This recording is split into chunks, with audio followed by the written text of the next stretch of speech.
I get to talk now, right? Yes. You know, as a lawyer, I like to talk. How the hell am I supposed to get this thing into my suitcase? We'll ship it for you. Yeah, look, hey, Red, could you take this and set it on the table? Yes, sir. I appreciate this because most of the time I'm handing out the awards. Like, for example, we gave Peter Demianis the Heinlein Prize, which had a check for $500,000 with it. And I don't see any check tonight, unfortunately. Just get the rock. Yeah, I got the rock. What you don't know is when I gave Peter that check, I was kind of nervous when I wrote it, and I accidentally post-dated it by a year. And no, this is a true story now. Listen now, this is a true story.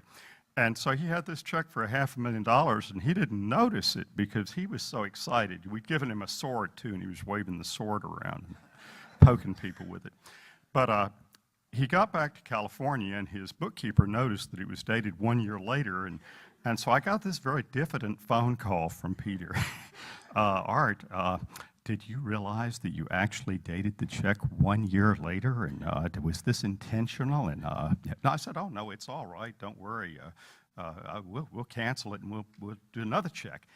And at that point, he was relieved, and he went back to meeting the ordinary Peter that founded all of these things. And he said, well, can I keep that one and cash it next year? And now, if you want to define new space, that's an operational definition of new space. Let me talk to you for about 5 minutes about some interesting things that happened on the way to making some companies make some money. And then I'll tell you why at least I'm actually here. And I'd like to share that with you because I think it's important.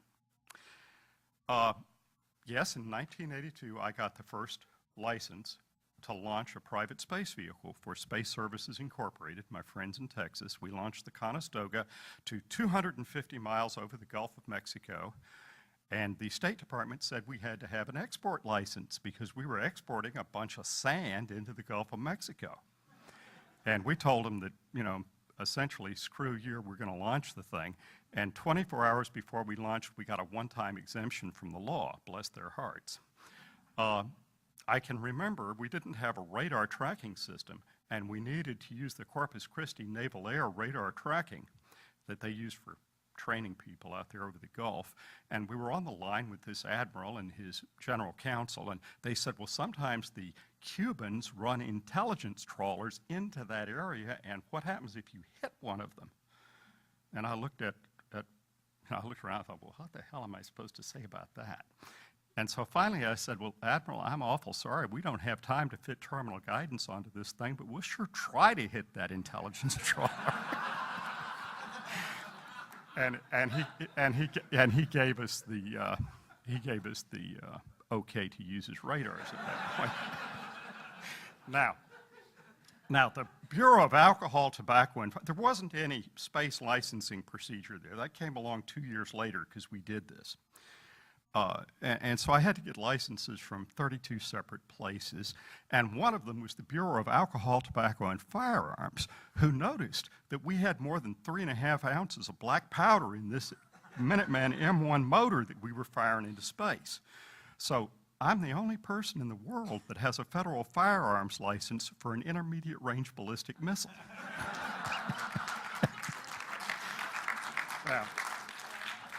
Now, I should mention that we had one of the strangest countdowns in all of history because we were launching off of Todd Ely Wynn's farm, and there was an alligator that lived in the cooling pond. We had to spray water over the structure to keep it from melting, and it was an endangered species.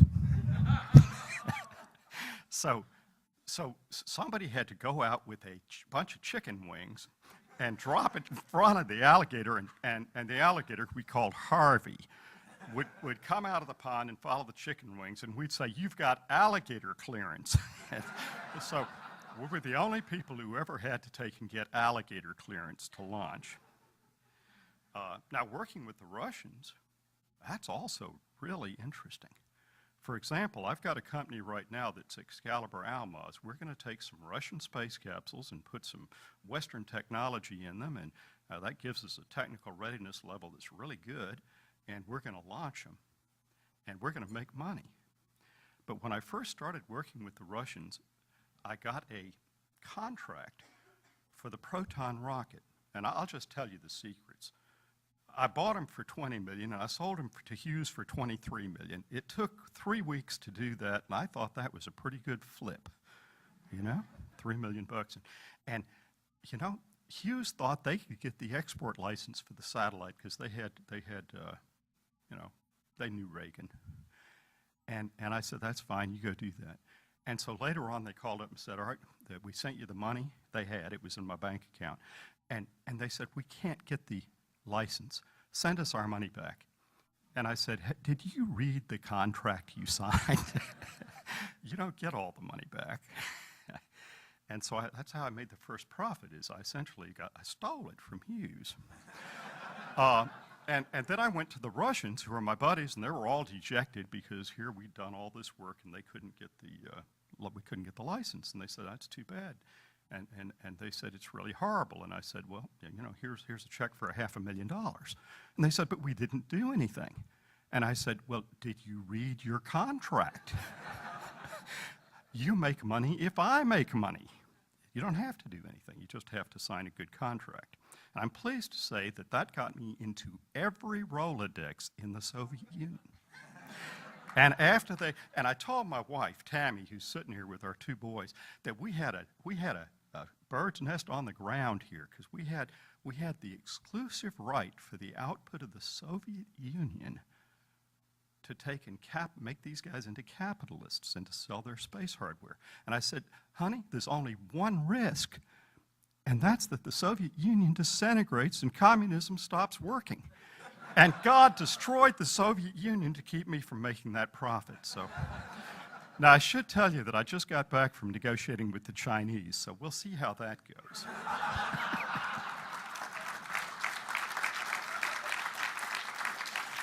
Now, so having told you some of those interesting things, I'll just tell one more. Alex, you're here, aren't you, Alex Hall? You stand up for a minute. Now stand up.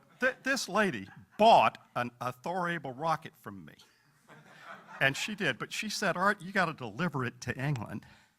Do you have any idea how hard it is to get the U.S. government to give you an export license to export a ballistic missile privately as a private citizen? But we did it. And we got one, and so I wanted to repaint it so Alex would have a really good rocket for the British National Space Center. And in the middle of the repainting, somebody noticed that it was a giant rocket and called the FBI. And since when they typed the serial number in, it said that this was a nuclear-capable vehicle, the nuclear response team responded. And things got just a little tense there for a few minutes. But we had all of the export licenses. We had what the Department of Defense Trade Control calls a validated export license. And we were able to show that to them, and they went away. Now, I shipped it to England, and how the hell Alex got it from the port into the middle of England when this rocket is 90 feet long and their roads are about 4 feet wide, I don't know. They had to build a building around it, but you can go see it in England now. Okay, but that's the fun part. Let me tell you, and I could tell you some stuff about SpaceHab too, only they're still in business, so they sue me. I want to tell you why we're here, why I'm here anyway. I'm here because about 85% of the human race lives on about $5 a day. And that is just not sustainable. We're sitting here eating, you know, really good beef, and we're drinking good wine, and they're starving to death. Now that can't be allowed to continue. Yet, we only have a certain amount of resources on this planet. And according to the World Watch Institute, about 10 years ago, we passed the point that we could sustain everybody with the resources of just one planet. Fortunately, there are others. Now, I'm a Texan. I happen to like hydrocarbons. I mean, Texas has done right well out of hydrocarbons, and we plan to keep doing so. Of course, we've got a little bit going into the Gulf now, but that's just a little bit. Most of it we sell to everybody. Now, do you know where the biggest undeveloped deposit of hydrocarbons is? It's on Titan. It's on Titan. And for what we put into Iraq, we could have gone and gotten it.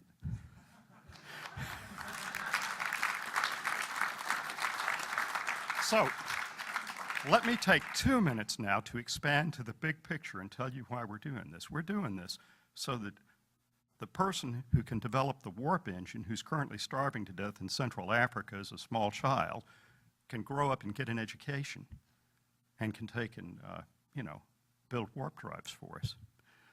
We need to take and use all of our brain power, and we can't do it if 85% of the world goes to bed hungry and ignorant. And if we take and continue to slice up the resources that we have here on this planet, we have to use very sharp knives to cut such small pieces. Now, I'm into the business of building bakeries, and building more pies. And let me tell you how we're going to do it. In 2008, the world used 1,000 million metric tons of steel. That's a fact. And we're going to use that much next year and the year after and the year after. That's worth about $400 billion, and we're running out of iron ore. The price of iron ore has doubled in the last 5 years, and China's out all over Africa and South America competing with everybody to buy it because they're desperate for these resources. When I give this talk in Beijing, they pull out their notebooks and start taking notes when I tell them we can get iron and nickel and electricity from space because they didn't know it. There's a single asteroid called Apophis that's 2 kilometers across, which is about the size of a decent open pit mine, that's made out of nickel iron. We can go get it. We can bring it back here. We can land it here, and you can go today to the City of London and get a contract to deliver 100 million metric tons of steel on 10 to 15-year delivery. You can take that contract and you can back calculate the current value, taking away risk, taking away time value of money, and then maybe cutting it by 3/4 to give somebody a little bit of profit. You know, I buy for 1, I sell for 4, I make my 3%. Now, we can do that just as easily for the steel in this, as Al Gore might say, this inconvenient location, as we could drilling for oil under the North Sea, which, believe me, is impossible. But we do it because we need the resources. I'm particularly glad to get this award and brought my family here. And I wouldn't do that just for any award, but for your award I will, because you're the people that are actually going to go do it, that are actually going to go get this steel from space, that are going to get the electricity from space.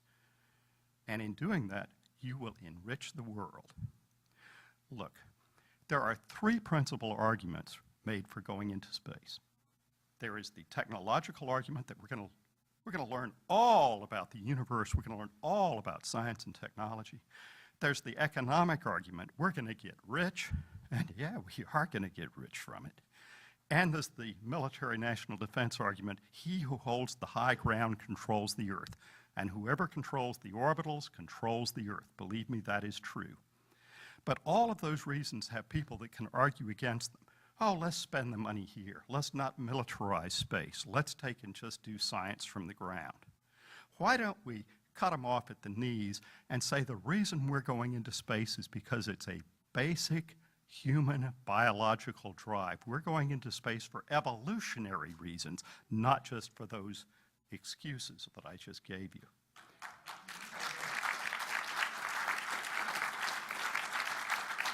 Okay. That's the why we're doing it, which is what I wanted to share with you. So thank you very much tonight. I appreciate it. I hope I haven't taken too long.